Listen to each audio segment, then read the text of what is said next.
80% Hindu mutton खाता है ध्रुव राठी तुम्हारे दिमाग में नहीं। इसके हिसाब से तो फिर भीम, युधिष्ठिर, कृष्णा सबके सब मांसाहारी हो गए।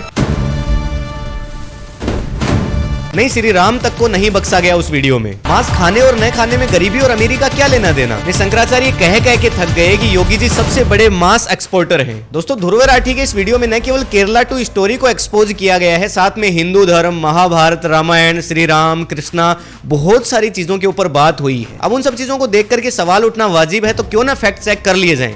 स्टार्ट करिए स्नेहा। सर, केरला स्टोरी 2 के अंदर एक हिंदू लड़की के मुंह में बीफ ठूसते हुए दिखा रहे हैं। इस पर इतना बवाल क्यों? देखिए, जर्मन शेफर्ड की जो वीडियो आई है उसके अंदर वो सीधा सीधा ये कह रहा है कि मतलब एक हिंदू लड़की को विक्टिम दिखाना ठीक नहीं है, लेकिन क्या पता ऐसे लोगों को। अरे इतना ओवर रिएक्ट क्यों कर रही है? अरे जो की तो चाहिए, कितना तो खाई सकती है। अरे यार ठीक है ना, अब से निकलो। अरे यार मैं ब्राह्मण हूं यार। एक बार पूछ लीजिए उन लड़कियों से जो कि मुस्लिम परिवारों के अंदर शादी करके जाती है, क्या उनके ऊपर इस तरह के दबाव नहीं होते हैं? क्या उनको मांस खाने के लिए मोटिवेट नहीं किया जाता है? जी। अब मूवी है, मूवी के अंदर थोड़ा बहुत सिनेमैटिक तो होगा ही ना, लेकिन जर्मन शेफर्ड का ये कहना मुझे समझ नहीं आया। जी। आप वेजिटेरियन है, नॉन वेजिटेरियन है? देखिए, मैं किसी भी तरह से नॉनवेज को प्रमोट नहीं करता हूँ और न मैं खुद खाता हूँ। जी। वास्तविक डेटा क्या है? भारत में कितने % लोग नॉनवेज खाते हैं? देखिए, अगर रिसर्चेज की माने तो 70 to 75% लोग ऐसे हैं जो नॉनवेज खाते हैं, भारत के अंदर कंज्यूम करते हैं। ये गलत नहीं है। जी। क्या मंदिरों के अंदर जानवरों की बलि नहीं दी जाती है? ओब्वियसली मंदिरों के अंदर जानवरों की बलि दी जाती है।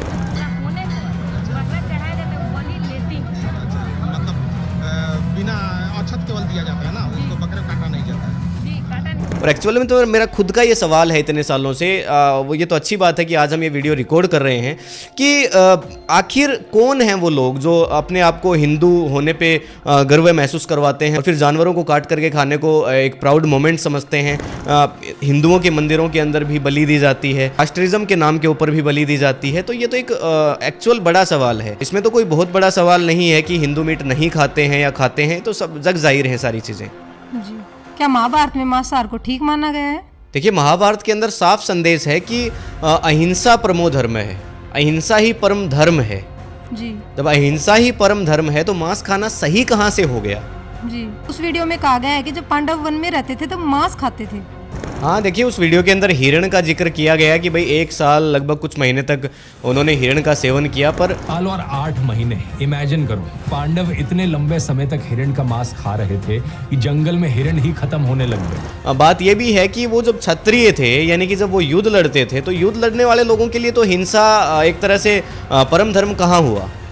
जी। जिन पांडवों के बारे में ये बात कही गई है, क्या वो महाभारत के सबसे बेस्ट कैरेक्टर हैं? महाभारत के बेस्ट कैरेक्टर हैं युधिष्ठिर, बेस्ट कैरेक्टर हैं श्री कृष्णा। उसी वीडियो में ये भी बताया गया कि हिरण शिकायत लेकर के आते हैं युधिष्ठिर के पास और युधिष्ठिर मना करता है पांडवों को ऐसा करने के लिए।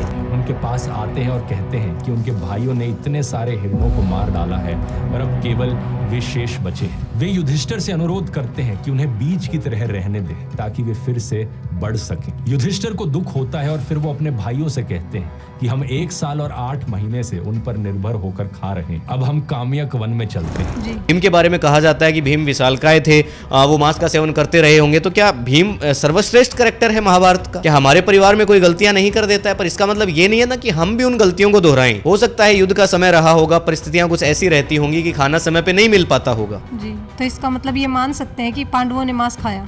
देखिए, कुछ चीज़ें जो उल्लेखित हैं उनके आधार पे हम कह ज़रूर सकते हैं, लेकिन इसका मतलब ये नहीं हो गया ना भाई, आज जो परिस्थितियां हैं उनको उस समय की परिस्थितियों से आप जोड़कर देखिए ना। आज कौन से पांडव हैं? आज किसको युद्ध करने जाना पड़ रहा है? आज कौन अज्ञातवास में जा रहा है? या शाम को किसको ऐसी परेशानी हो रही है जिनको 2 वक्त का भोजन नहीं मिलेगा? आज जब सारी चीज़ें अवेलेबल हैं तो फिर कहाँ इतनी प्रॉब्लम है? यज्ञ के अंदर भी जानवरों की बलि का जिक्र है। देखिए, यज्ञ के अंदर क्या सभी तरह के यज्ञों में जानवरों की बलि का जिक्र होता है? बहुत सारे यज्ञ ऐसे भी हैं जो घी से, पुष्पों से, इन सभी से भी किए जाते हैं। जी। अश्वमेधा और गोमेधा कुछ ऐसे यज्ञ हैं जो युद्ध से पहले किए जाते थे और उनके अंदर जानवरों की बलि का जिक्र है।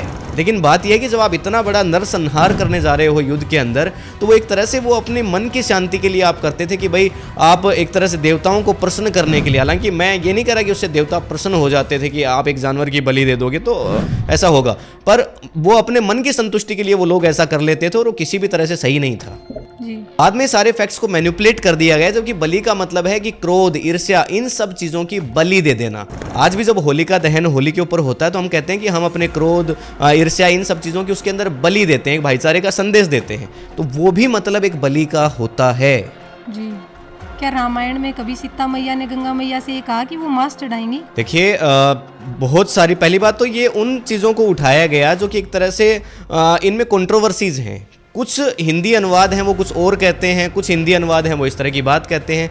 वहाँ भेंट का जिक्र है कि भाई सीता माँ प्रार्थना करती हैं कि अगर राम जो हैं वो वनवास काट करके अगर सही से आ जाते हैं, सकुशल आ जाते हैं, तो वो उनको भेंट देंगी।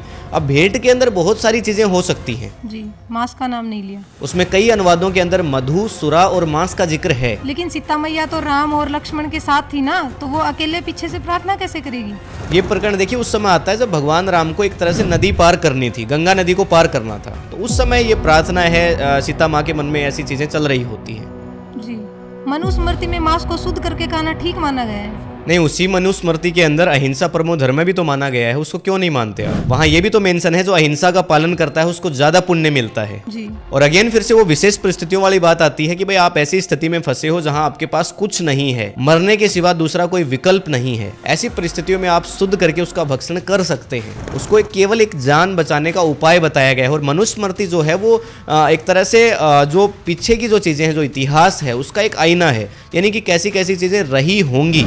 इसका मतलब ये नहीं है कि ऑथेंटिक वो कोई भगवान के मुख से निकली हुई वाणी है और वो लिख दिया गया है तो बिल्कुल एकदम वो परमानेंट बात है। इस तरह की जितनी भी स्मृतियां होती हैं उनके अंदर समय समय पे परिवर्तन संभव है। इसका मतलब मनुस्मृति के हिसाब से बिल्कुल बैन तो नहीं था मांस? देखिए, मैं बता रहा हूं ना कि मांस तो कभी से बैन नहीं था।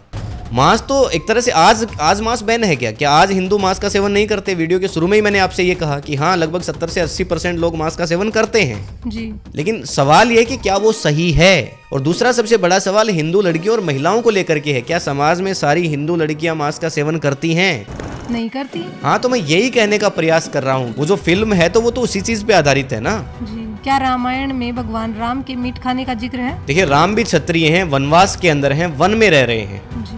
ठीक उसी प्रकार जितनी भी चीजें हैं परिस्थितियों को लेकर के हैं। सभी रामायणों के अंदर ऐसा उल्लेख तो नहीं है, जैसे रामचरितमानस में तो नहीं है। लेकिन फिर कहने वाले लोग तो ये कह देंगे कि बाद में भगवान राम की छवि को सुधारने के लिए ऐसा किया गया, उन्हें सात्विक बता दिया गया। जी। जैसा कि उस वीडियो में जिसका आप जिक्र कर रहे हैं उसमें भी कह दिया गया कि हनुमान जाकर के माँ सीता से कहते हैं कि राम जो है वो न तो शराब का सेवन कर रहे हैं, न ही मांस खा रहे हैं। सीता जी के पास संदेश लेकर जाते हैं तो कहते हैं कि राम ना तो मांस खाते हैं ना ही मदिरा का सेवन करते हैं। भगवान राम के हिरण का शिकार करने का भी जिक्र है। देखिए, जिस हिरण के शिकार की बात कही जाती है, पहली बात तो वो नॉर्मल हिरण नहीं था, वो स्वर्ण मृग उसके बारे में कहा गया। यानी कि माँ सीता को वो जो हिरण है वो देखने में सुंदर लगा, अच्छा लगा, तो माँ सीता ने कहा कि भाई आप जाइए, ये हिरण अपन अपने घर में रख लेते हैं। तो भगवान राम उनके पीछे जाते हैं। जी। लेकिन उसके बाद की कहानी तो फिर सर्वविदित है कि भाई वो जो हिरण है वो एक राक्षस था। एक्चुअल में वो हिरण था ही नहीं। सारा का सारा प्रपंच रावण ने रचा था माँ सीता का हरण करने के लिए। जी। तो फिर इसमें शिकार जैसी बात कहाँ से आ गई? तो क्या आपके हिसाब से मांस नहीं खाना चाहिए? देखिए, मेरे हिसाब से तो नहीं खाना चाहिए, लेकिन सबकी अपनी चॉइस है। जो खाना चाहते हैं वो निश्चित रूप से खाएं, लेकिन फिर हिंदुइज्म का ढोंग न करें। जैन धर्म मांसाहार को लेकर क्या कहता है? देखिए, जैन धर्म एक ऐसा धर्म है जिसके अंदर साफ साफ ये मेंशन है कि आपको मांसाहार का सेवन नहीं करना है। जियो और जीने दो की स्ट्रेटजी है। जी। वैसे भी मांसाहार न करने वाले लोग ज़्यादा समय तक जीते हैं, बीमारियों से दूर रहते हैं। ये मैं नहीं कह रहा हूँ, साइंटिफिक रिसर्चेज हैं। तो इसलिए इन सब चीज़ों को कम से कम ध्यान में रखते हुए हमें अहिंसा को अपना लेना चाहिए। तो क्या इस तरह की फिल्में वो समाज का आईना है? कतई समाज का आईना नहीं है। ये बिल्कुल ठीक बात है कि ये पॉलिटिक्स से जुड़ी हुई हैं और ये एक नैरेटिव और प्रोपेगेंडा सेट करने के लिए बनाई जाती हैं, ठीक जिस तरह से जर्मन शेफर्ड के वीडियोज़ होते हैं। जी। क्योंकि इन फिल्मों की जो टाइमिंग है उनको आप नोट करेंगे तो साफ साफ ये देखने को मिलता है कि गलत समय पे इन फिल्मों को रिलीज किया जाता है। लेकिन कुछ चीज़ें इनके अंदर फैक्ट होती हैं, लेकिन बहुत सारी चीज़ों को मैनिपुलेट भी कर दिया जाता है। इस वीडियो का यही निष्कर्ष है कि आपको शाकाहार को अपनाना चाहिए। निश्चित रूप से देखिए, बिल्कुल साइंटिफिकली भी ये चीज़ प्रूवन है और किसी भी धर्म के हिसाब से ये चीज़ सही है। तो फिर आज का वीडियो करें कंक्लूड? निश्चित रूप से देखिए, अगर हमारी किन्हीं बातों पे अगर आपको अच्छा नहीं लगा है या चीज़ें आपको अच्छी लगी हैं, आप कमेंट सेक्शन में लिख करके ज़रूर बताइएगा। आपकी अपनी राय हो सकती है। बाकी आज के इस वीडियो के अंदर इतना ही। मिलेंगे आपसे किसी एक और वीडियो के अंदर। तब तक के लिए जय हिंद, जय भारत।